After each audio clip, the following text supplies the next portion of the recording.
Greetings programs, Atari here, you there, and it is time once again for another little Q&A session.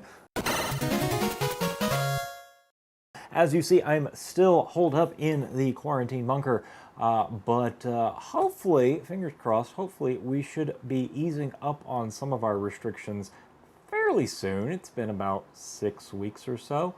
Wherever you are, please be safe and do all the things. Wear the mask, wash your hands.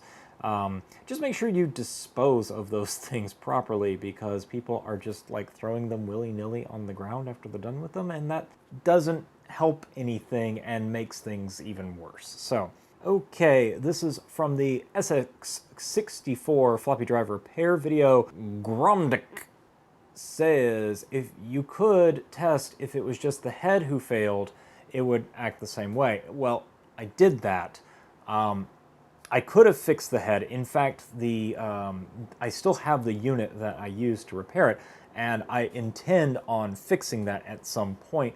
I just haven't done it yet, and I was on a deadline, I was on a time constraint, so it was much faster and easier to swap the two drives. Interestingly enough, both drives were failing for different reasons, so between the two of them, I did get one working. All right, going back to the good old Ikea versus Inaloop video. Siphon B asks, what about the charger? Is it any good? This is the Storagen charger from Ikea. Holds 12 AA or AAA batteries, charges them, keeps them topped off. Nice little trickle charger. As you see, I've got Amazon cells in there. It works on any nickel metal hydride chemistry batteries, and it works great. I'll put a link down in the doobly-doo. You can pick up your own and see for yourself. Hashtag not sponsored. I don't know how to pronounce that. It's literally all Greek to me. Wow.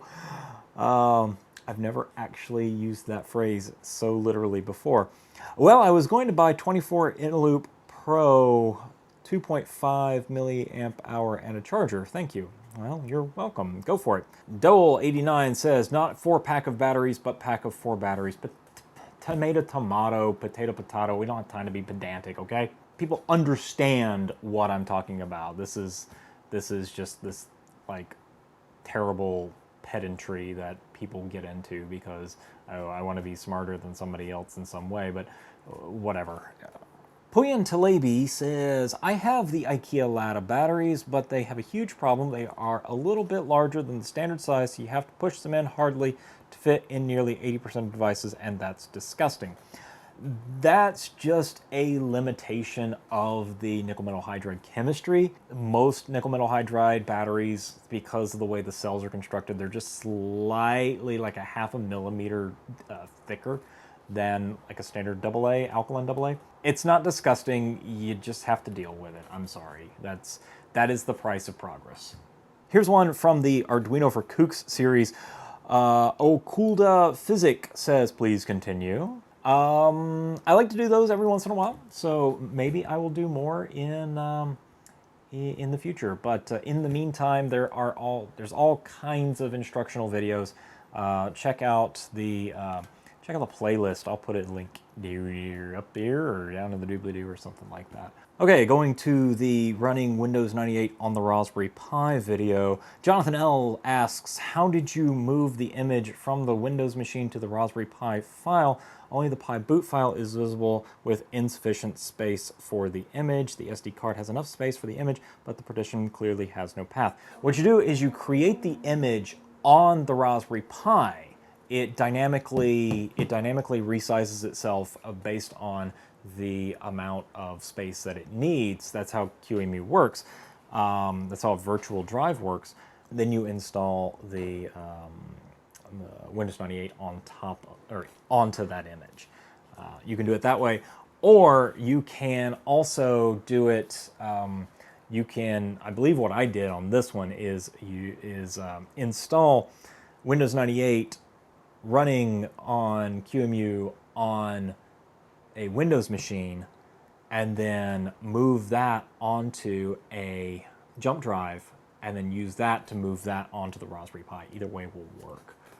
But you don't move it onto the SD card like directly from the Windows machine. That's not how you do file management on a Raspberry Pi. You have to do it onto the Pi, while it's actually booted.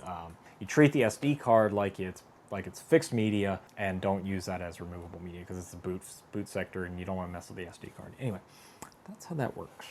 Let's see. Looking at the Siphon Helping Hands review, Emmanuel Goldstein asks, "Is 3x enough for something like pens on a Wemos D1 Mini?" I guess it depends on how bad your eyesight is, but yeah, it should be. I suppose. The 3D printed coffee mug adapter. Robert Clark asks, "No link for the sofa?" Got you covered, my friend, down in the doobly-doo. Bam. Assembling the ANET ET4 3D printer, New Blood Dan says, "The metal casing above the touchscreen is dented." Funny you should say that. Coming soon. Training a custom wake word for Google Assistant. Grimsick asks, "Is there any way to make this work for Google Assistant on a phone?" Basically, no. Unfortunately, it has to do with the way Google Assistant works on the phone versus the way it works on another device, say the homebrew, the Raspberry Pi that I put it on. So you can do custom wake words on custom equipment. You can't do custom wake words on a phone or another device like that without a whole bunch of other like software hacking to go on there. So it's effectively no. All right, so that is everything I've got right now. Go ahead, keep watching, keep subscribing, keep renewing the things that you do. Stay safe out there. Leave me your comments down in the doobly-doo. I shall get to them in the next video. And until then, just remember, it's okay. It's only a prototype. Tally-ho, y'all. Social media, subscribe, things everywhere.